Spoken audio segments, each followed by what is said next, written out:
عزیز بھائیوں،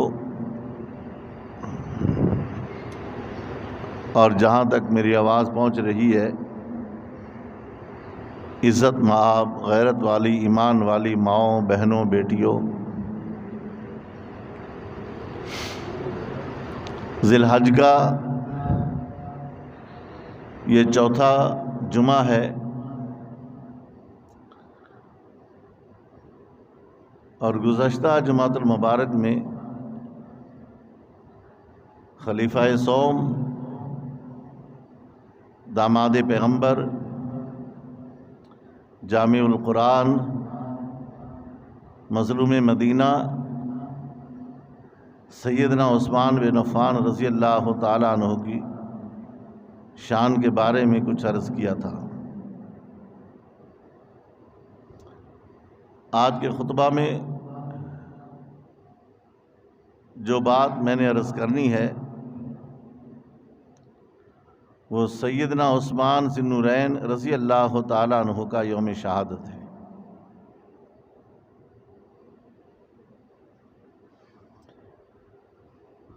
اللہ نے انسان کو ان گنت نعمتیں عطا فرمائی، لیکن احسان نہیں جتایا۔ اتنی نعمتیں عطا فرمائی کہ اگر انسان شمار کرنے لگ جائے زندگی ختم ہو سکتی ہے۔ اللہ کی نعمتوں کو شمار نہیں کیا جا سکتا۔ وَإِن تَعُدُّوا نِعْمَةَ اللَّهِ لَا تُحْصُوهَا، اگر تم میری نعمتوں کو شمار کرنے لگ جاؤ میری نعمتوں کا احاطہ نہیں کر سکتے۔ اللہ رب العزت نے ان گنت نعمتیں عطا فرمائی لیکن احسان نہیں جتایا۔ کسی جگہ ارشاد فرمایا کہ فَبِأَيِّ آلَاءِ رَبِّكُمَا تُكَذِّبَانِ، تم میری کون کون سی نعمتوں کو جھٹلاؤ گے؟ تم میری نعمتوں کو شمار ہی نہیں کر سکتے تو جھٹلاؤ گے کیسے؟ اور کسی جگہ ارشاد فرمایا وَإِن تَعُدُّوا نِعْمَةَ اللَّهِ لَا تُحْصُوهَا، میری نعمتوں کا احاطہ کرنا بھی چاہو تو نہیں کر سکتے۔ ان گنت نعمتیں اور بغیر مانگے عطا فرمائی۔ حضرت آدم علیہ السلام سے لے کر آج تک اور آج سے لے کر آخری انسان کے پیدا ہونے تک کوئی شخص یہ دعویٰ نہیں کر سکتا کہ میں نے پیدا ہونے سے پہلے اللہ سے ریکویسٹ کی ہو کہ مالک تو جب مجھے پیدا کرے مجھے آنکھیں ضرور دینا۔ اللہ جب تو مجھے پیدا کرے تو مجھے بولنے کی صلاحیت دینا، زبان دے کے مجھے گونگا نہ بنانا۔ اے اللہ جب تو مجھے پیدا کرے تو مجھے کان دے کر سننے کی صلاحیت دینا، مجھے بہرا نہ بنانا۔ یا اللہ جب تو مجھے پیدا کرے مجھے سوچنے کے لیے دماغ دینا، مجھے پاگل پیدا نہ کرنا۔ کسی شخص نے پیدا ہونے سے پہلے کوئی دعا نہیں مانگی۔ اللہ نے یہ جو نعمتیں دی ہیں ان گنت نعمتیں بغیر مانگے عطا فرمائی۔ اور پھر اللہ رب العزت نے یہ نعمتیں دے کر احسان نہیں جتایا۔ تمہیں انسانی صورت عطا فرمائی، احسان نہیں جتایا۔ وہ چاہتا تو جنگل کے جانور بھی بنا سکتا تھا، وہ چاہتا تو کسی پہاڑ کا پتھر بھی بنا سکتا تھا، وہ چاہتا تو صحرا کا کوئی درخت بھی بنا سکتا تھا۔ اس نے آپ کو انسان بنایا، نعمت عطا فرمائی لیکن احسان نہیں جتایا۔ آپ کو والدین عطا فرمائے، ماں باپ کے دل میں تیری محبت ڈال دی احسان نہیں جتایا. آپ کو بیوی اور بچے دیے، ان کے دلوں میں تیرا احترام اور تیری محبت، تیرا پیار، تیری شفقت سب کچھ ڈال دی، لیکن احسان نہیں جتایا. تجھے فرما بردار بیوی عطا فرمائی، فرما بردار اولاد عطا فرمائی، احسان نہیں جتایا. وقت سے پہلے تجھے کھانا دے دیا، احسان نہیں جتایا. میاں بیوی کے دلوں میں محبت ڈال دی، احسان نہیں جتایا. بیماروں کو شفا دے دی، احسان نہیں جتایا. تجھے دولت سے مالا مال کیا، احسان نہیں جتایا. تجھے اچھے اور برے کی تمیز سکھائی، احسان نہیں جتایا. تو مالک پھر کہنا کیا چاہتا ہے؟ اللہ فرماتے ہیں میں نے سب کچھ دے کر احسان نہیں جتایا، لیکن جب میں نے پاک پیغمبر تمہیں عطا فرمایا تو پھر فرمایا اللہ نے یہ میرا احسان ہے کہ میں نے تمہیں کملی والا پیغمبر عطا فرمایا. یہ میرا احسان ہے، میں نے تمہیں کملی والا پیغمبر عطا فرمایا. یا اللہ تو پھر احسان کیوں جتا رہا ہے؟ توجہ کرنا. اللہ فرماتے ہیں میرے خزانے میں ہر نعمت ان گنت ہے، اور میرے خزانے کی کوئی حد نہیں ہے، لامحدود خزانے ہیں. میں نے کروڑوں اربوں کھربوں انسانوں کو پیدا کیا، سب کو آنکھیں دی، ہاتھ دیے، دماغ دیا، کان دیے، زبان دی، عقل دی، فہم دی، شعور دیا، سب کچھ دیا. میرے خزانے بھرے پڑے ہیں. سب کچھ دینے کے باوجود میرے خزانے بھرے پڑے ہیں. او لوگو، میرے خزانے میں محمد ایک تھا، میں نے وہ بھی تمہیں دے دیا. محمد ایک تھا، وہ بھی میں نے تمہیں دے دیا. اللہ اکبر.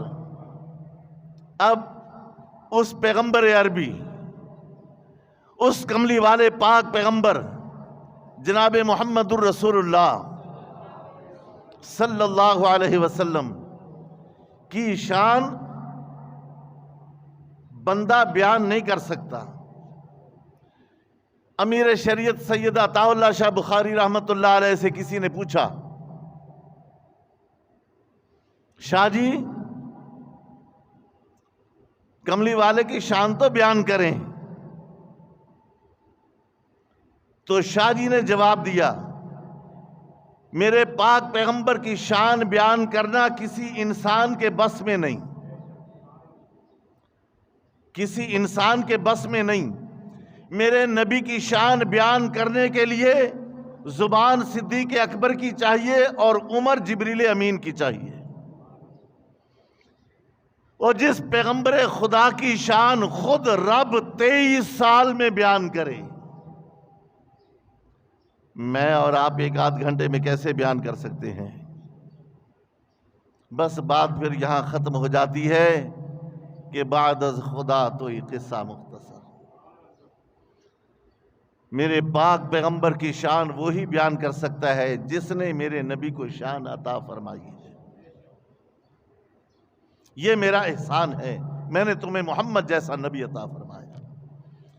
اور وہ پیغمبر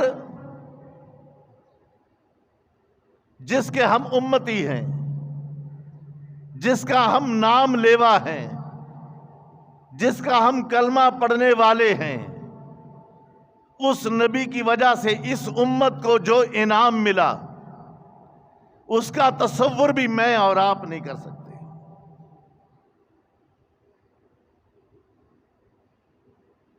اللہ جب تجھے کوئی نیک بندہ یاد کرتا ہے، تجھے پکارتا ہے، تو پھر تو کیا جواب دیتا ہے؟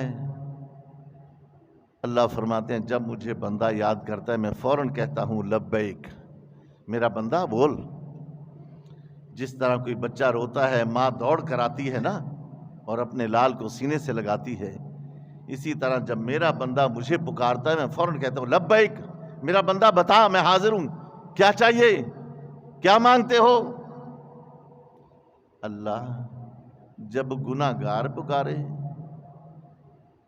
جب گناہگار پکارے تو اللہ فرماتے میں 3 دفعہ کہتا ہوں لبیک لبیک لبیک، او میرا بندہ، او میں حاضر ہوں، میں تیرے پاس ہوں، بول کیا چاہیے۔ یا اللہ تجھے فرما بردار بندہ پکارے تو 1 دفعہ لبیک کہے، گناہ گار پکارے تو 3 دفعہ کہے۔ اللہ کیوں؟ میرا رب کہتا ہے جب میرے بندے نے مجھے 1 دفعہ پکارا تو اسے اپنی نیکیوں پر ناز ہے۔ میں نمازی ہوں، میں قرآن پڑھنے والا ہوں، میں تہجد گزار ہوں، میں اللہ کو وحدہ لا شریک مانتا ہوں، اس کو ناز ہے۔ اور جب گناہ گار پکارتا ہے تو اس کو میری رحمت پر ناز ہے، اس کو میری رحمت پر ناز ہے۔ اور اللہ کی رحمت اللہ کے غصے پر غالب ہے، اللہ کی رحمت اللہ کے غصے پر غالب ہے، بہت رحمت ہے۔ اللہ اکبر۔ بات دور نکل جائے گی۔ تو میں عرض کر رہا تھا اس امت کو اللہ نے بڑے بڑے انعامات سے نوازا، جو انعام اللہ نے اس امت کو عطا فرمائی کسی اور امت کے نصیب میں نہیں تھے۔ نبیوں نے کہا تھا اللہ ہمیں نبوت نہ دے تو ہمیں محمد کی امت میں پیدا کر دے۔ عیسیٰ علیہ السلام نے دعا مانگی، اللہ نے قبول کر لی۔ موسیٰ علیہ السلام نے دعا مانگی، اللہ نے قبول نہ کی۔ کہا نہیں، جو اعزاز، اچھا موسیٰ علیہ السلام نے فرمایا یا اللہ اگر مجھے اس امت میں پیدا نہیں کرتا تو وہ امت مجھے دے دے۔ کہا نہیں، وہ امت میں نے اپنے محمد کے لیے رکھی ہے۔ اللہ اکبر۔ کیا اعزاز ہے اس امت کا، کیا مقام ہے اس امت کا۔ نبی کریم صلی اللہ علیہ وسلم بنی اسرائیل کے واقعات سنا رہے ہیں کہ بنی اسرائیل میں ایک مجاہد تھا جس نے 80 سال روزے رکھے، تہجد پڑھی، گناہ نہ کیا، اور 80 سال جہاد کیا۔ تو صحابہ کرام نے عرض کیا اللہ کے نبی ان کی تو عمریں اتنی بڑی بڑی تھی، ہم تو 80 سال کے روزے کیسے رکھیں، ہماری تو عمریں کم ہیں، 80 سال جہاد کیسے کریں۔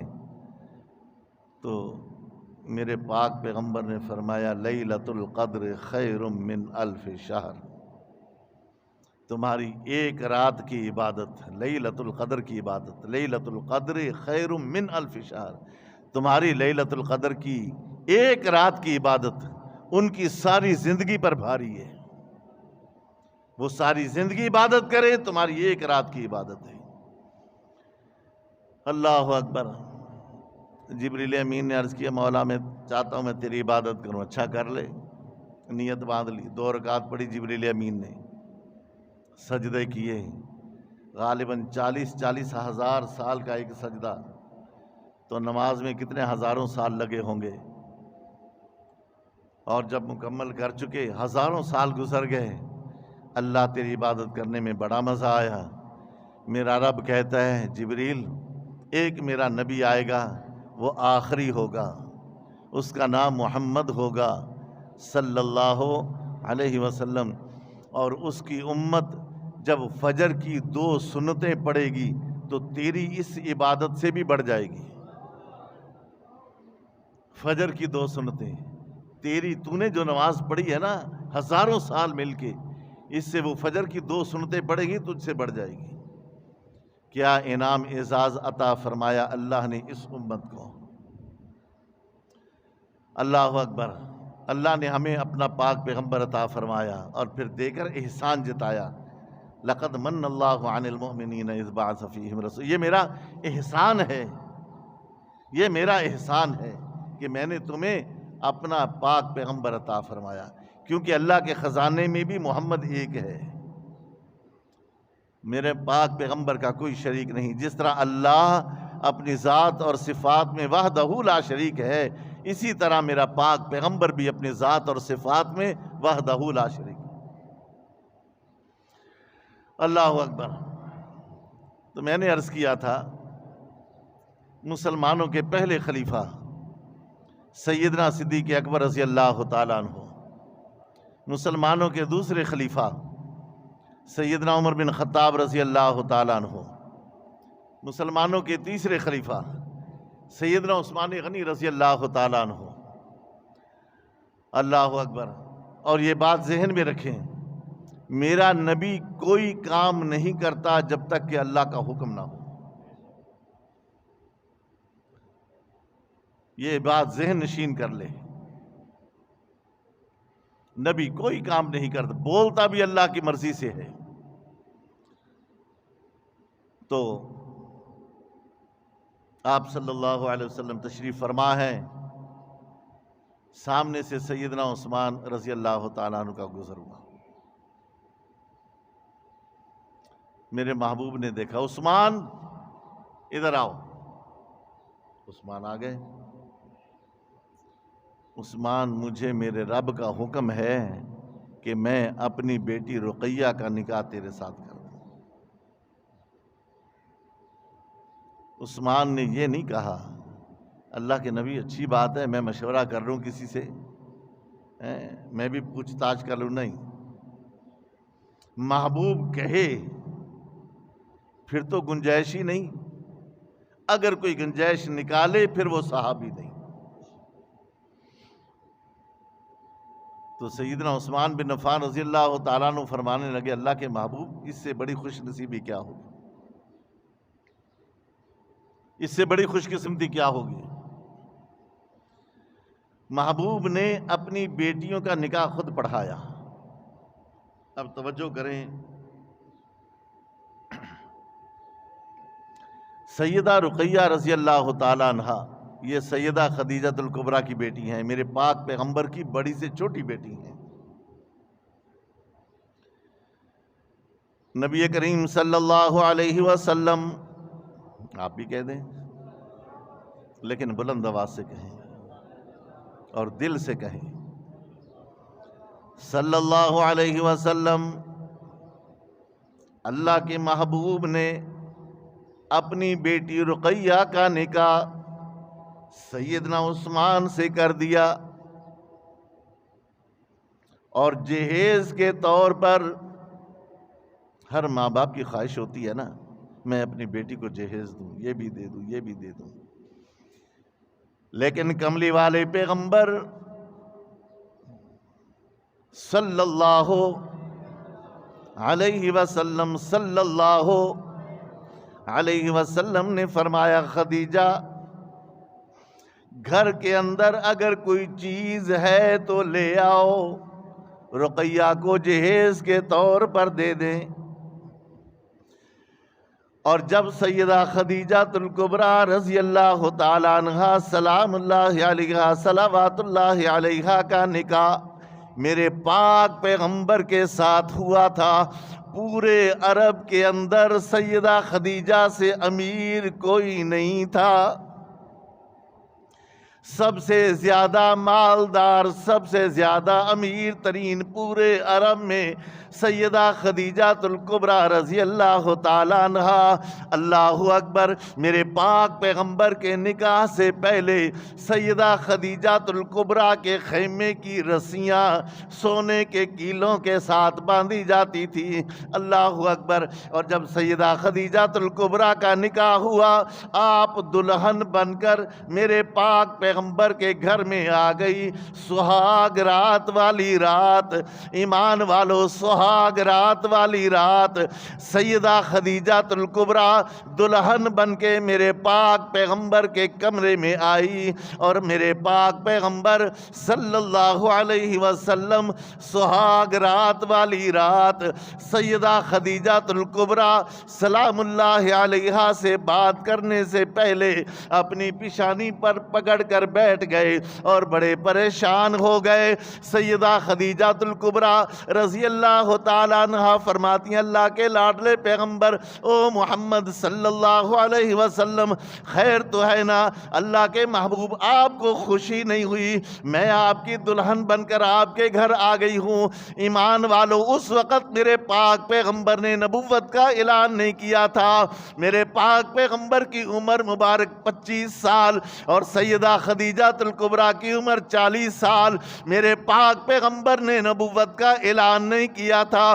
پیشانی پکڑ کر کے بیٹھ گئے اور سیدہ خدیجہ الکبریٰ کہتی ہے اللہ کے لاڈلے پیغمبر، آپ کو شادی کی خوشی نہیں ہوئی؟ میں جو آپ کی دلہن بن کر آپ کے گھر میں آ گئی ہوں، آپ کو خوشی نہیں ہوئی؟ میرے پاک پیغمبر فرماتے ہیں خدیجہ بات یہ نہیں ہے، بات یہ ہے کہ تو کروڑوں درہموں کی مالک ہے اور میرے پاس جب بھی کوئی چیز آ جائے میں رات کو سونے سے پہلے اللہ کے راستے میں صدقہ کر دیتا ہوں، خرچ کر دیتا ہوں۔ خدیجہ مال تیرا ہو اور میرا جی چاہے کہ میں خرچ کر دوں اور تو رکاوٹ بنے، میرا جی نہیں چاہتا۔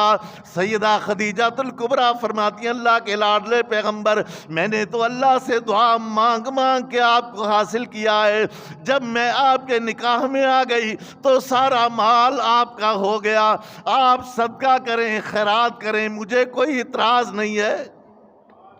اللہ اکبر۔ اور آج میری پاک پیغمبر کی بیٹی سیدہ رقیہ کا نکاح میرے پاک پیغمبر نے کیا اور کہا خدیجہ جاؤ نا، گھر کے اندر کوئی چیز ہے تو لے آؤ۔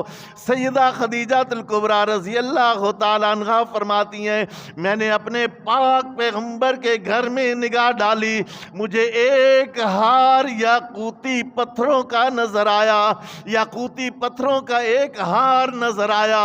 اللہ اکبر۔ آج کی عورتیں ہوتی تو کہہ دیتی تو اس وقت کے لیے کچھ بچا کے رکھ لیا ہوتا، بیٹیوں کے لیے کچھ بچا کے رکھ لیا ہوتا۔ نہیں نہیں، یہ میرے پاک پیغمبر کی تربیت نہیں ہے۔ ایمان والو، وہ ہار اتار کر سیدہ خدیجہ الکبریٰ نے میرے پاک پیغمبر کی ہتھیلی پر رکھ دیا اور میرے محبوب نے وہ ہار خدیجہ الکبریٰ سے لے کر سیدہ رقیہ کے گلے میں ڈال دیا اور کہا بیٹی تیرے ابا محمد کے پاس دینے کے لیے یہی ہے اور تیرے ابا کی دعائیں تیرے ساتھ ہیں۔ سبحان اللہ۔ یہ جہیز دے کر سیدہ رقیہ کو رخصت کر دیا۔ 1.5 سال کے بعد سیدہ رقیہ کا انتقال ہو گیا۔ اللہ اکبر۔ میرے پاک پیغمبر نے اپنی دوسری بیٹی حضرت ام کلثوم کا نکاح حضرت عثمان سے کر دیا۔ اب عثمان، رقیہ فوت ہو گئی، ام کلثوم سے نکاح کر دیا، ام کلثوم بھی فوت ہو گئی۔ میرے محبوب حوصلہ دے رہے ہیں، تسلیاں دے رہے ہیں۔ میرے محبوب نے فرمایا عثمان میری 40 بیٹیاں ہوتی، میں یکے بعد دیگرے تیرے نکاح میں دے کر خوشی محسوس کرتا۔ اور میرے محبوب کے جملے سنے، میرے نبی نے فرمایا عثمان تجھے میرے جیسا سسر نہیں ملے گا اور مجھے تیرے جیسا داماد نہیں ملے گا۔ کتنا اعتماد ہے عثمان پر۔ اور آج کا چوڑا جس کی کوئی حیثیت نہیں، غلاظت سے بھرا ہوا حضرت عثمان پر بھونکتا ہے۔ آتا ہے حدیث میں،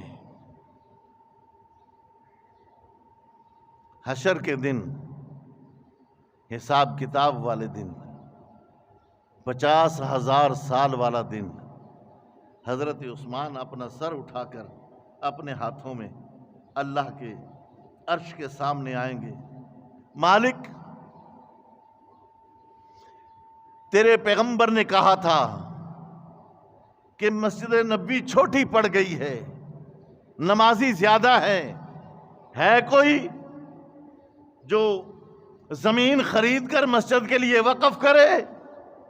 اللہ، تیرے محبوب نے ایک دفعہ کہا تھا میں نے اپنی جیب سے زمین خرید کے مسجد کے لیے وقف کر دی۔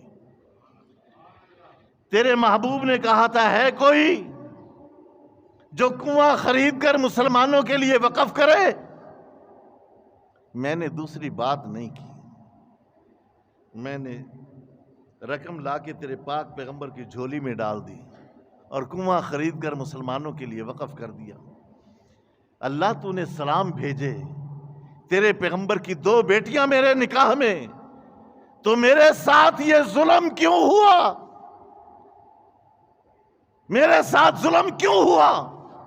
جبکہ پیغمبر نے فرمایا تھا عثمان، اللہ تجھے خلافت کا کرتا پہنائیں گے، اللہ تجھے خلافت کا کرتا پہنائیں گے، اور دشمن چھیننا چاہیں گے، عثمان جان دے دینا، کرتا نہ اتارنے دینا۔ اللہ اکبر۔ حضرت عثمان نے جب اللہ کی بارگاہ میں استغاثہ کر دیا تو حضرت عثمان پر لان تان کرنے والوں، بتاؤ تمہارا حشر کیا ہوگا؟ 82 سال کی عمر، کتنی عمر یاد رکھنا، یہ 82 سال کی عمر، اور 82 سال کی عمر کے اندر انسان بوڑھا ہوتا ہے، اور بوڑھوں کو ویسے ہی بچوں پر شفقت ہوتی ہے۔ بوڑھا آدمی لڑتا ہے جی، ویسے ہی شفقت ہوتی ہے، پیار کرتا ہے بچوں سے، اور سیدنا عثمان 82 سال کی عمر ہے، اور مدینہ طیبہ کے اندر کچھ لوگ آئے، شر پسند لوگ، چھوٹے قد کے لوگ۔ حضرت عثمان رضی اللہ تعالیٰ عنہ کی انٹیلیجنس نے اطلاع دی، کون ہیں، کہاں سے آئے ہیں؟ یہ مصر سے آئے ہیں۔ حضرت عثمان نے ان کو مدینہ سے نکال دیا، نکل جاؤ، یہ میرے نبی کا شہر ہے، امن والا شہر ہے، یہاں کسی کو فساد کرنے کی اجازت نہیں ہے۔ وہ چلے گئے۔ پھر انہوں نے پروگرام بنایا،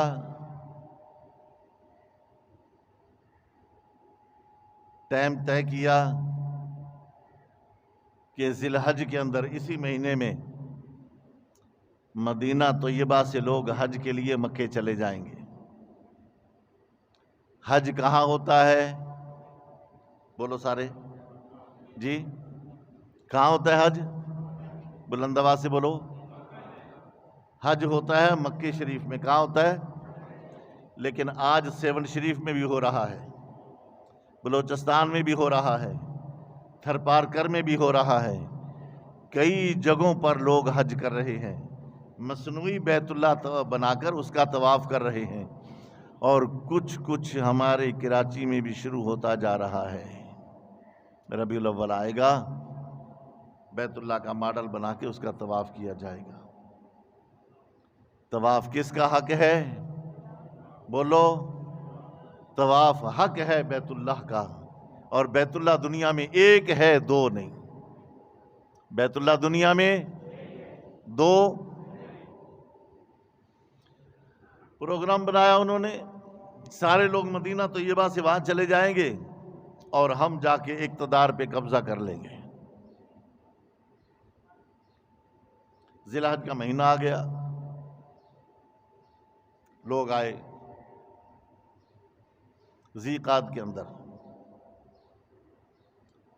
اور جمعہ کا دن ہے، کوئی ادھر بیٹھ گیا، کوئی اس طرف بیٹھ گیا، کوئی اس طرف بیٹھ گیا، منصوبے کے تحت مسجد نبوی میں حضرت عثمان رضی اللہ تعالیٰ عنہ، اور یہ بات ذہن میں رکھنا، اس وقت جو امیر المومنین ہوتا تھا وہ میرے نبی کے مصلی کا امام بھی ہوتا تھا۔ ہمارے ممبر کی کتنی سیڑھیاں ہیں جی؟ بولو سارے۔ آپ کو ایک بات سمجھاؤں، ہم یہاں بیٹھ کے خطاب نہیں کرتے، یہاں بیٹھ کے خطاب کرتے ہیں، کیوں؟ کبھی کوئی بات ذہن میں آئی جی؟ ممبر کی کتنی سیڑھیاں؟ ہم یہاں بیٹھ کے خطاب کرتے ہیں۔ سب سے پہلے یہاں بیٹھ کر خطاب سیدنا صدیق اکبر نے کیا تو صحابہ کرام نے کہا امیر المومنین اللہ کے پاک پیغمبر تو اوپر بیٹھا کرتے تھے تو آپ یہاں کیوں؟ صدیق اکبر نے فرمایا وہ پیغمبر تھے. آپ نے سبحان اللہ نہیں کہا؟ وہ پیغمبر تھے، ہم پیغمبر کے قدموں میں بیٹھنے کو سعادت سمجھتے ہیں. پیغمبر کی جگہ پر نہیں، ان کے قدموں میں بیٹھنے کو سعادت سمجھتے ہیں. تو اس دور میں جو امیر المومنین ہوتا تھا وہ مسجد کا امام اور خطیب ہوتا تھا. سفر کا مہینہ یہ لوگ آ کر بیٹھ گئے اور سیدنا عثمان بن عفان رضی اللہ تعالیٰ عنہ جمعہ کا خطبہ ارشاد فرما رہے ہیں اور ہاتھ میں یہ عصا ہے. یہ عصا پکڑ کے خطبہ دینا یہ میرے نبی کی سنت ہے. میرے محبوب نے اس کو پکڑ کر خطبہ دیا، ابو بکر نے اس عصا کو پکڑ کر خطبہ دیا، فاروق اعظم نے پکڑ کر خطبہ دیا، اور آج سیدنا عثمان رضی اللہ تعالیٰ عنہ اس عصا کو پکڑ کر جمعہ کا خطبہ ارشاد فرما رہے ہیں. ایک کھڑا ہوا، کہنے لگا عثمان بیٹھ جاؤ، ہم آپ کا خطبہ نہیں سنیں گے. پھر دوسرا کھڑا ہوا، تیسرا کھڑا ہوا، شور مچ گیا، اور ایک آگے بڑھا. اس نے وہ عصا جس عصا کو کملی والے کے ہاتھ لگے تھے، ابو بکر کے ہاتھ لگے تھے، فاروق اعظم کے ہاتھ لگے تھے، اور آج عثمان کے ہاتھ میں تھا. ایک بدبخت آگے بڑھا اور اس نے حضرت عثمان کے ہاتھ سے وہ عصا چھین کر توڑ کر دور پھینک دیا. میرے پاک پیغمبر کے عصا کی توہین کی. اور ایک بدبخت آگے بڑھا، اس نے حضرت عثمان کی داڑھی کو پکڑا اور پکڑ کر مکہ مارا. کسی نے تھپڑ مارے، کسی نے ٹھوشے مارے. مسجد نبوی کے اندر آہیں اور سسکیاں ابھرنے لگی.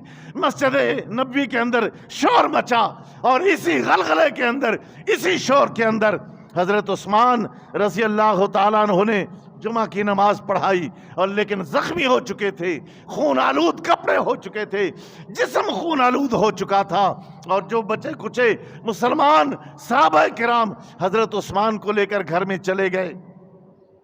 حضرت عثمان رضی اللہ تعالیٰ عنہ کو ان شر پسندوں نے پیغام پہنچایا، عثمان اگر زندگی چاہتے ہو، اگر زندگی چاہتے ہو، خلافت چھوڑ دو، خلافت چھوڑ دو، یہ علی کا حق ہے.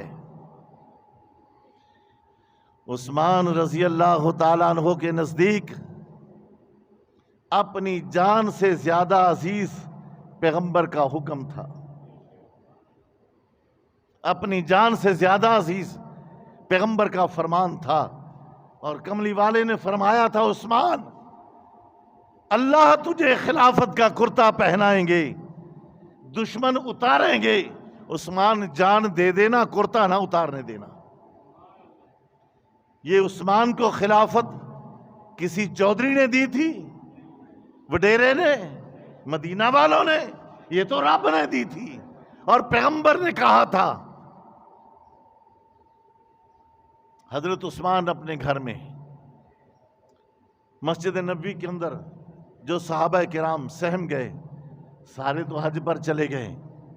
کیا ہوا؟ عثمان زخمی ہو گئے، اور ان شر پسندوں نے مدینہ طیبہ کو یرغمال بنایا. گلی گلی پھیل گئے اور اعلان کیا خبردار، آج کے بعد عثمان مسجد نبوی میں آ کر نماز ادا نہیں کر سکتے.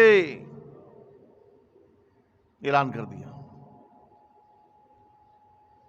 82 سال کا بوڑھا اور پیغمبر کا دوہرا داماد، اور جس کو رب سلام بھیجے، جس کو جنت کی بار بار بشارتیں آئی، وہ جس کے ایمان کے تحفظ کے لیے، جس کے خون کا بدلہ لینے کے لیے پیغمبر اپنی جان قربان کرنے کے لیے تیار ہے. 1400 صحابہ نے بیعت کی، اور سب سے اوپر اللہ نے اپنا ہاتھ رکھا، ید اللہ فوق ایدیہم، محمد نیچے تیرا ہاتھ ہے، اوپر 1400 صحابہ کا ہاتھ ہے، اور سب سے اوپر میرا ہاتھ ہے، اللہ تجھے ہاتھ رکھنے کی کیا ضرورت؟ فرمایا دیکھو میرے پاک پیغمبر، جب عثمان نے شہید ہونا ہے تو نہیں ہوگا نا، جب عثمان نے شہید ہونا ہے ابو بکر بھی نہیں ہوگا، جب عثمان نے شہید ہونا ہے تو عمر بھی نہیں ہوگا، جب عثمان نے شہید ہونا ہے میں تو ہوں گا، میں تو ہوں گا نا، میں بدلہ لوں گا۔ اللہ، یہ شیعہ لوگ کہتے ہیں یا گمراہ لوگ کہتے ہیں یا ظالم لوگ کہتے ہیں بیعت تو کی تھی لیکن اوپر اوپر سے کی تھی، دل سے نہیں کی تھی۔ اللہ فرماتے ہیں اچھا اچھا اچھا، فعلم ما فی قلوبہم، میں جانتا ہوں، اللہ فرماتے ہیں میں جانتا ہوں، میں ان کے دلوں کو جانتا ہوں، انہوں نے دلوں سے بیعت کی، پھر میں نے ہاتھ رکھا، میں بدلہ لوں گا ان سے، میں بدلہ لوں گا، عثمان کے دشمنوں سے بدلہ میں لوں گا، اللہ فرماتے ہیں میں بدلہ لوں گا۔ یا اللہ کیسے لے گا؟ اور یہ بات میں نے عرض کی تھی کہ اللہ اپنے نیک بندوں کی کبھی توہین برداشت نہیں کرتا، اللہ اس زمین پر اپنے نیک بندوں کی توہین برداشت نہیں کرتا۔ امام اعظم ابو حنیفہ رحمۃ اللہ علیہ سے کسی نے سوال کیا، بلکہ کسی بدبخت نے سوال کیا، توہین کی امام اعظم کی، کہ حضرت یہ بتائیے کہ جب انسان لیٹرین میں جاتا ہے، گندگی کرتا ہے، فضلہ نکالتا ہے، وہ میٹھا ہوتا ہے کہ کڑوا؟ ایمانداری سے بتاؤ، یہ کوئی سوال ہے جی؟ کہ انسان کا پخانہ میٹھا ہوتا ہے کہ کڑوا؟ ہم جیسے سوال کرتا ہم منہ توڑ دیتے، لیکن وہ وقت کے امام تھے، ان سے سوال کیا، وہ کہنے لگے، جواب سنیے، کہنے لگے جب کرتا ہے اس وقت میٹھا ہوتا ہے اور جب سوکھ جاتا ہے پھر کڑوا ہوتا ہے۔ امام صاحب نے جواب دیا تو وہ ظالم کہنے لگا کوئی دلیل؟ آپ کو کیسے پتا کہ جب کیا تو میٹھا، جب سوکھ گیا تو کڑوا؟ آپ نے کھایا ہے، آپ کو پتا ہے، کوئی دلیل؟ امام صاحب رحمت اللہ علیہ نے فرمایا کہ مکھیاں ہمیشہ میٹھی چیز پر بیٹھتی ہیں، پخانہ جب تازہ ہوتا ہے تو مکھیاں آ کر بیٹھ جاتی ہیں، اور جب وہ پخانہ سوکھ جاتا ہے پھر مکھیاں نہیں بیٹھتی۔ یہ دلیل ہے کہ تازہ پخانہ میٹھا ہوتا ہے، سوکھ جاتا ہے تو کڑوا ہوتا ہے۔ کہنے لگا اچھا حضرت آپ کی والدہ بیوہ ہے نا، میں آپ کی والدہ سے نکاح کرنا چاہتا ہوں۔ یہ سوال اچھا ہے جی؟ امام صاحب سے سوال کیا کہ آپ کی والدہ بیوہ ہے نا، آپ کے والد صاحب تو فوت ہو گئے، والدہ بیوہ ہے، میں نکاح کرنا چاہتا ہوں۔ تو امام صاحب کا حوصلہ دیکھیے، کہنے لگے پہلے میں اپنی والدہ سے پوچھ لوں، پہلے میں اپنی والدہ سے پوچھ لوں۔ اب توجہ کرنا، وہ یوں کھڑا ہوا ہے اور امام صاحب کھڑے، امام صاحب نے ایک قدم اٹھایا، آگے رکھا، دوسرا قدم اٹھا کے آگے رکھنے ہی لگے کہ وہ بندہ چیخ مار کے گرا اور مر گیا۔ اللہ اس طرح اپنے کسی نیک بندے کی توہین برداشت بولو نہیں کرتا۔ اور پھر سیدنا عثمان کی، سبحان اللہ، نہیں مسجد میں آ کے نماز ادا نہیں کر سکتے۔ اچھا، اب شہر کی گلیوں میں پھیل گئے، پھر اعلان ہوا کچھ دنوں کے بعد کہ مسجد میں آ ہی نہیں سکتے، نماز پڑھانا تو دور کی بات ہے، آ بھی نہیں سکتے، گھر میں رہیں، بائیکاٹ، کچھ دن اور گزرے، پھر کہا کہ عثمان کو ملنے کے لیے گھر پر کوئی نہیں جا سکتا، ملاقات بند۔ جو عثمان کے ساتھ ملاقات کے لیے حضرت عثمان کے گھر پر جائے گا وہ اپنی جان کا خود ذمہ دار ہوگا، کوئی ملاقات نہیں کر سکتا، کوئی کھانا نہیں پہنچا سکتا۔ دن گزرتے گئے، راتیں گزرتی گئی، 1 مہینہ ہو گیا، 1 مہینہ ہو گیا، کوئی ملاقات کرنے نہیں جا سکتا، کوئی کھانا نہیں پہنچا سکتا۔ 1 مہینے سے زیادہ ہو گئے، 36 دن گزر گئے۔ خیال آیا حضرت علی رضی اللہ تعالیٰ عنہ پانی کا مشکیزہ لیا، کھانا نہیں پہنچا سکتے تو پانی تو پہنچا دیں۔ جب سیدنا عثمان کے گھر کے نزدیک پہنچے اور ان شر پسندوں کو، ان بلوائیوں کو پتہ چلا، انہوں نے تیر مار کر حضرت علی کے مشکیزے میں سوراخ کر کے سارا پانی ضائع کر دیا اور وارننگ دی حضرت علی رضی اللہ تعالیٰ عنہ کو کہ علی جی ہم آپ کا ادب کرتے ہیں، احترام کرتے ہیں، لیکن آپ بھی حضرت عثمان سے ملاقات نہیں کر سکتے، واپس چلے جائیے۔ تو حضرت علی رضی اللہ تعالیٰ عنہ نے اپنے سر سے پگڑی اتاری اور اتار کر دیوار کے اوپر سے حضرت عثمان کے گھر میں پھینک دی۔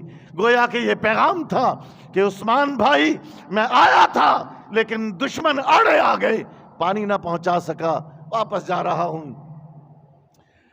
37 دن گزر گئے، 37 دن حضرت علی رضی اللہ تعالیٰ عنہ نے پیغام بھیجا، عثمان بھائی اجازت دو ہم ان کا مقابلہ کریں، ان بلوائیوں کو تہس نہس کریں۔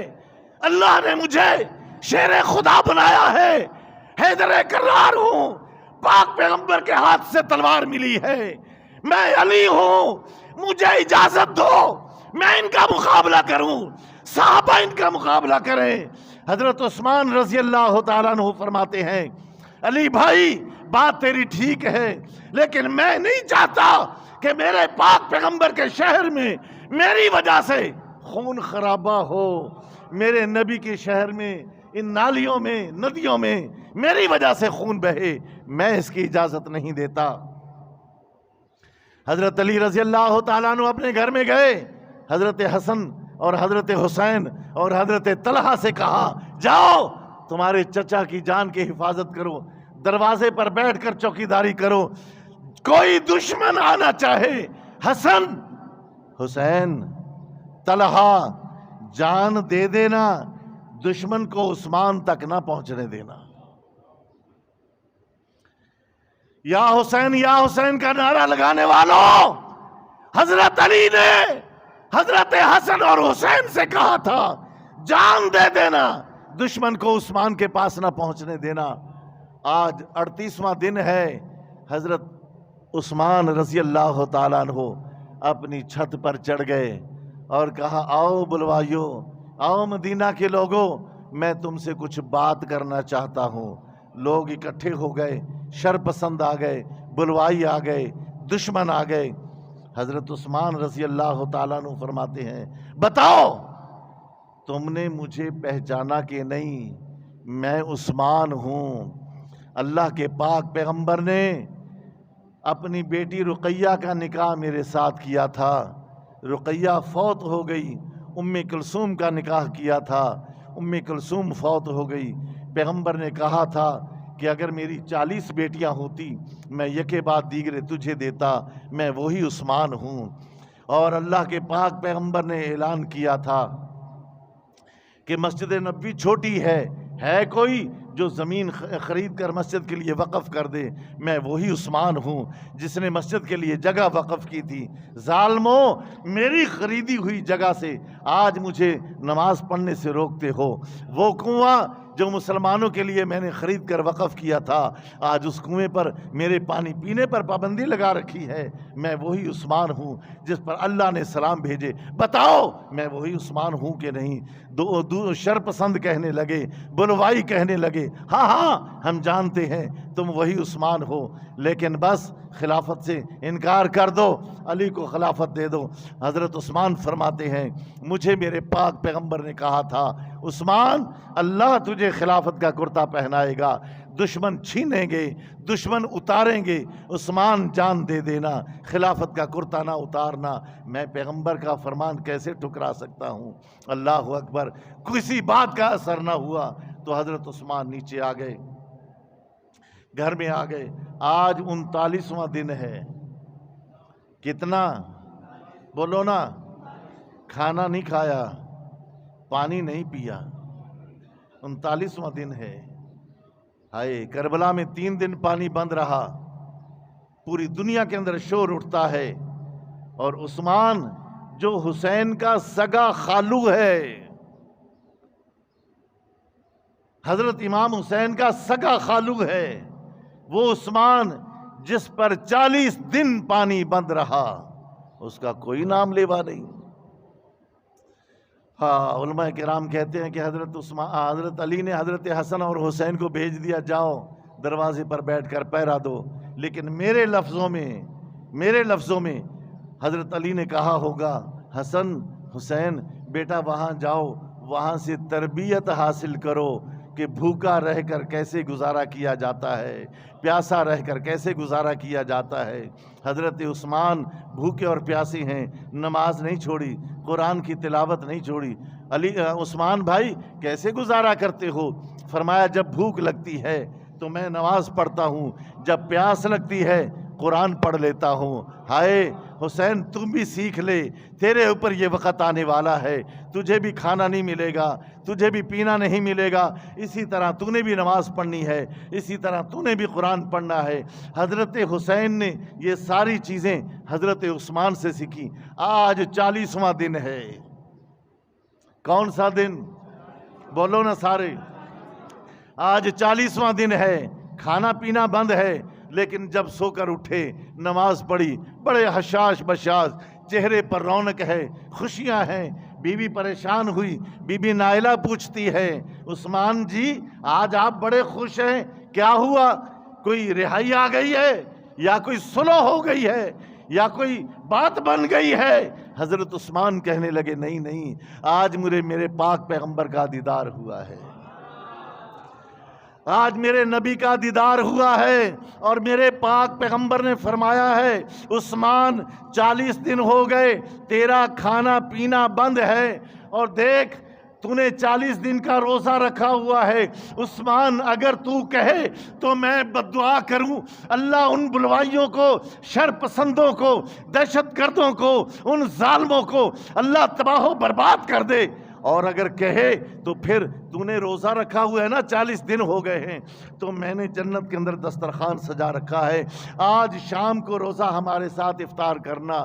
2 باتیں سامنے رکھی، 2 باتیں کہے تو میں بدعا کروں ان کے لیے، وہ تباہ و برباد ہو جائیں، اور دوسری بات 40 دن کا روزہ رکھا ہوا ہے، میں نے دسترخوان سجا رکھا ہے، افطاری ہمارے ساتھ کرنا، ابو بکر کے ساتھ کرنا، عمر کے ساتھ کرنا، عثمان افطاری میرے ساتھ کرنا، بول کیا پسند ہے؟ عثمان نے کہا اللہ کے لاڈلے پیغمبر میں آپ کے ساتھ افطاری کرنا چاہتا ہوں، آپ کے دسترخوان پر آنا چاہتا ہوں، مجھے یہ بات منظور ہے، مجھے یہ منظور نہیں ہے کہ مدینہ کے اندر آپ کی میری وجہ سے خون بہے، مجھے یہ بات پسند نہیں ہے۔ تو بڑے خوش ہوئے، بیوی سے کہنے لگے نائلہ سے جاؤ آج میرا وہ پاجامہ لے کے آؤ، میں پاجامہ پہن لوں، لیکن لنگی پہننا یہ میرے نبی کی سنت ہے۔ لنگی پہننا، بولو، لنگی پہننا یہ میرے نبی کی سنت ہے، لیکن پاجامہ پہننا بھی سنت ہے۔ کیوں؟ حضرت عثمان نے کہا نائلہ پاجامہ لے آؤ، آج میری شہادت کا دن ہے، میں پاجامہ پہن لوں، جب دشمن آئے تو کہیں ایسا نہ ہو میرا تہبند کھل جائے اور میری شرمگاہ ظاہر ہو جائے۔ تو میں چاہتا ہوں میری شرمگاہ پر بھی دشمن کی نظر نہ پڑے۔ اللہ اکبر۔ عثمان نے وہ پجامہ پہنا اور ہاتھ میں قرآن لیا۔ یہ چمڑے کا قرآن ہے، چمڑے کے اوپر لکھا ہوا، اور وہ قرآن جو حضرت عثمان کے ہاتھوں میں تھا اور حضرت عثمان پر حملہ ہوا، سب سے پہلے خون عثمان کا چمڑے والے قرآن کریم پر پڑا۔ وہ قرآن کریم کا نسخہ آج بھی مصر کے استنبول کے عجائب گھر میں موجود ہے، کہ جو چمڑے کا قرآن ہے اور اس پر حضرت عثمان کا خون ہے۔ میرے بھائیوں، آپ یہ کالر والے کپڑے پہنتے ہیں، ہم ایسے پہنتے ہیں۔ یہ کالر والے کپڑے پہننا عیسائیوں کے صلیب کے ساتھ مشابہت ہے، عیسائیوں کے صلیب کے ساتھ مشابہت رکھتا ہے۔ صلیب جانتے ہو نا عیسائیوں کی؟ نہیں جانتے، نہیں جانتے۔ ان کی ایک لکڑی ایسے ہے اور ایک لکڑی یوں ہے، یہ صلیب ہے، اور صلیب اس کو کہتے ہیں۔ عیسائی لوگوں کا عقیدہ ہے کہ اس صلیب پر حضرت عیسیٰ کو پھانسی دے دی گئی، اور ہم جتنے بھی گناہ کرتے ہیں قیامت والے دن ہمارے سارے گناہ حضرت عیسیٰ کے کھاتے میں جائیں گے اور حضرت عیسیٰ ہمیں بخشوا لیں گے۔ یہ عیسائیوں کا عقیدہ ہے۔ اور یہ صلیب جو ہے نا، یہ اس طرح کر کے ڈنڈی اور نیچے، اور یہ کالر ہے اور یہ نیچے والی پٹی ہے، یہ کالر والے قمیض اور یہ پٹی، یہ صلیب کے ساتھ مشابہت رکھتی ہے۔ میری بات سمجھ آئی کہ نہیں آئی؟ جی، کالر والے کپڑے پہنو نہ پہنو تمہاری مرضی ہے، میرا تو کام ہے نشاندہی کر دینا۔ تو حضرت عثمان نے پجامہ پہنا اور قرآن پاک لے لیا۔ دروازہ بند ہے، 3 چوکیدار دروازے پر، حضرت حسن، حضرت حسین اور حضرت طلحہ رضی اللہ تعالیٰ عنہ۔ حضرت حسن جوان ہیں، حضرت حسین بھی، بولو۔ میرے پاک پیغمبر کی وفات کے وقت حضرت حسن کی عمر 7 سال اور حضرت حسین کی 6 سال۔ 2 سال حضرت ابوبکر کا دور آیا، 7 اور 2 9، پھر 10 سال حضرت عمر کی حکومت، 9 اور 10 19 سال، اور 12 سال حکومت کی حضرت عثمان نے، 19 اور 12 جی 31۔ بتاؤ 31 سال کا نوجوان کڑین نوجوان ہوتا ہے یا بچہ ہوتا ہے یا بوڑھا ہوتا ہے؟ جی کڑین نوجوان۔ دروازے پر حضرت حسن بھی، حضرت حسین بھی۔ حسن کون ہے؟ آئے ہائے، صحابہ فرماتے ہیں ہم نے پیغمبر کے بعد پیغمبر کو یاد کرنے کے لیے جب حسن کا چہرہ دیکھتے تھے محمد یاد آ جاتے تھے، اور میرے پاک پیغمبر نے فرمایا میرے بعد جس نے میرا دیدار کرنا ہو وہ حسن کا چہرہ دیکھ لے، میرا وجود دیکھنا ہو وہ حسین کو دیکھ لے۔ یہ چوکیدار ہیں، یہ پہرا دے رہے ہیں، اور یہ حضرت عثمان چمڑے کا لکھا ہوا قرآن کریم تلاوت کر رہے ہیں۔ دشمن نے دیکھا چوکیدار ہیں اور چوکیدار بھی مضبوط ہیں، اور وہ بھی حسن، وہ بھی حسین اور طلحہ۔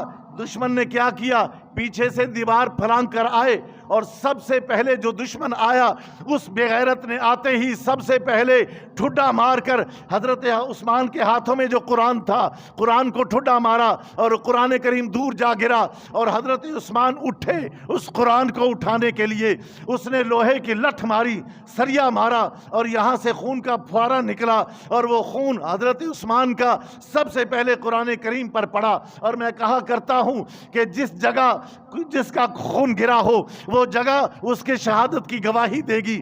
کسی کے شہادت کی گواہی بدر کا میدان دے گا، کسی کے شہادت کی گواہی احد کا میدان دے گا، کسی کے شہادت کی گواہی تبوک کا میدان دے گا، کسی کے شہادت کی گواہی کربلا کا میدان دے گا، کسی کے شہادت کی گواہی پیغمبر کا مصلی دے گا، پیغمبر کا محراب دے گا۔ سبحان اللہ، عثمان تیری شہادت کی گواہی اللہ کا قرآن دے گا۔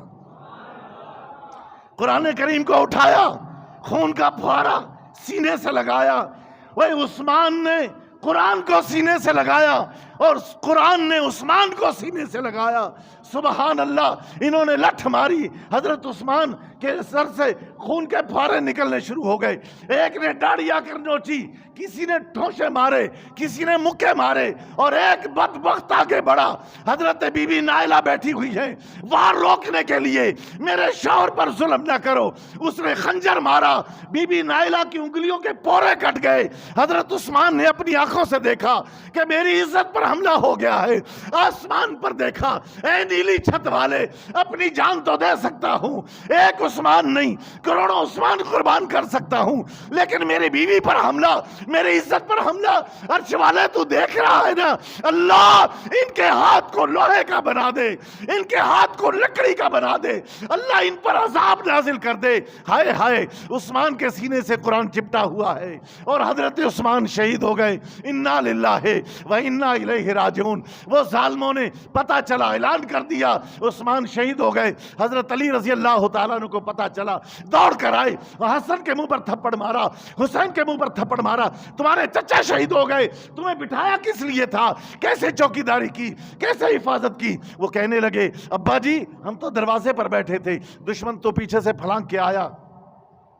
اعلان کر دیا گیا, خبردار کوئی عثمان کا جنازہ نہ اٹھائے. ظلم پھر ظلم, کوئی جنازہ نہ اٹھائے. اس کے بعد یہ پہلا جمعہ تھا, مسجد نبوی کے اندر جمعہ کی اذان نہیں ہوئی, نماز نہیں ہوئی. عثمان شہید ہو گئے. دن گزر گیا, رات گزر گئی, دن گزر گیا, پھر رات گزر گئی, پھر تیسرا دن گزر گیا. کیا ہوا؟ کیا عثمان ایسے ہی پڑے رہیں گے؟ میرے پاک پیغمبر کی حرم, حضرت ام حبیبہ, حضرت معاویہ کی بہن, مکے کے سردار ابو سفیان کی بیٹی, میری اور ہم سب کی ماں حضرت ام حبیبہ آئی اور آ کر اعلان کر دیا, باہر آ کے اعلان کیا, او بلوائیوں, او دشمنوں, اگر عثمان کے جنازے کی اجازت نہیں دی تو میں پیغمبر کی حرم خود باہر آ کر اپنے بیٹے عثمان کا جنازے کا انتظام کروں گی. جب ام حبیبہ نے یہ اعلان کیا تو دشمنوں کے پتے پانی ہو گئے. کہیں ایسا نہ ہو کہ پیغمبر کی حرم اگر گھر سے باہر آ گئی تو آسمان سے کہیں آگ کے انگارے نہ برس پڑے, پتھر نہ برس پڑے. اجازت دے دی, عثمان کا جنازہ پڑھو, لیکن 4 آدمیوں سے زیادہ نہیں نکل سکتے, صرف 4 آدمی. عثمان کا جنازہ پڑھو, وہ بھی دن میں نہیں, رات میں. رات میں جنازہ پڑھو. کتنے آدمی؟ کتنے؟ 4 آدمی. جنازہ پڑھو, دن میں نہیں, رات میں, اور دفن بھی جنت البقیع میں نہیں کرنا. جنت البقیع میں دفن نہیں کرنا. 4 آدمیوں نے جنازہ اٹھایا, اور بی بی نائلہ حضرت عثمان رضی اللہ تعالیٰ عنہ کی زوجہ اہلیہ ہاتھ میں لالٹین لے کر جا رہی ہیں آگے آگے. اور جب گنبد خضرا کے سامنے سے گزری تو نائلہ کہتی ہے, اے محمد, بلند آواز سے, بلند آواز سے, صلی اللہ علیہ وسلم, کروڑوں بار صلی اللہ علیہ وسلم, پیغمبر, کملی والے پیغمبر, یہ تیرا دوہرا داماد, یہ رقیہ کا شوہر, یہ ام کلثوم کا شوہر, اللہ کے محبوب اٹھ کے دیکھ تو لو کہ مرنے کے بعد بھی ظلم تو زندگی میں ہوتا ہے, مرنے کے بعد تو شیطان بھی پیچھا چھوڑ دیتا ہے. دیکھو ظلم، ہائے صبر کے بندھن ٹوٹ گئے، جنازہ پڑا اور جا کر جنت البقیع کے ایک کونے میں دفن کر دیا۔ یہ کون ہے؟ یہ عثمان کی قبر ہے۔ جب صبح کو پتہ چلا تو حضرت عثمان رضی اللہ تعالیٰ عنہ کی قبر اماں حلیمہ کے پہلو میں ہے۔ جس طرح ایک چھوٹا بچہ ماں کے پہلو میں سکون حاصل کرتا ہے، اسی طرح عثمان اماں حلیمہ کے پہلو میں سکون حاصل کر رہے ہیں۔ یہ حضرت عثمان رضی اللہ تعالیٰ عنہ کی شہادت ہے، اور ان کی شہادت پر میرا جملہ یاد رکھنا، یہ ان کی شہادت پر سیدنا علی المرتضیٰ رضی اللہ تعالیٰ عنہ نے کہا تھا، آج کے بعد مسلمانوں میں اتفاق نہیں رہے گا۔ یہ کس نے کہا تھا؟ بولو نا، بلند آواز سے بولو۔ حضرت علی کو نہیں مانتے؟ آج کے بعد مسلمانوں میں اتفاق نہیں رہے گا۔ اور جن لوگوں نے حضرت عثمان کو شہید کیا، انہی لوگوں نے حضرت علی رضی اللہ تعالیٰ عنہ کو مدینہ سے ہجرت کرنے پر مجبور کیا اور کوفہ لے گئے، اور کوفہ لے جا کر وہاں شہید کر دیا۔ پھر انہی لوگوں نے 2 دفعہ حضرت حسن کو زہر دلوایا، پھر انہی لوگوں نے مدینہ طیبہ سے حضرت امام حسین کو بلایا، باپ کو کوفہ میں شہید کیا اور بیٹے کو کربلا میں شہید کیا، اور آج وہی آگ کے انگاروں پر پٹ رہے ہیں، اور آج اپنے آپ کو چھریاں مار رہے ہیں۔ میرے رب نے کہا تھا نا، تم تو نہیں ہوگے، میں تو ہوں گا، میں عثمان کے خون کا بدلہ لوں گا۔ اللہ اکبر۔ اب ذرا بات توجہ سے سنیں۔ میں نے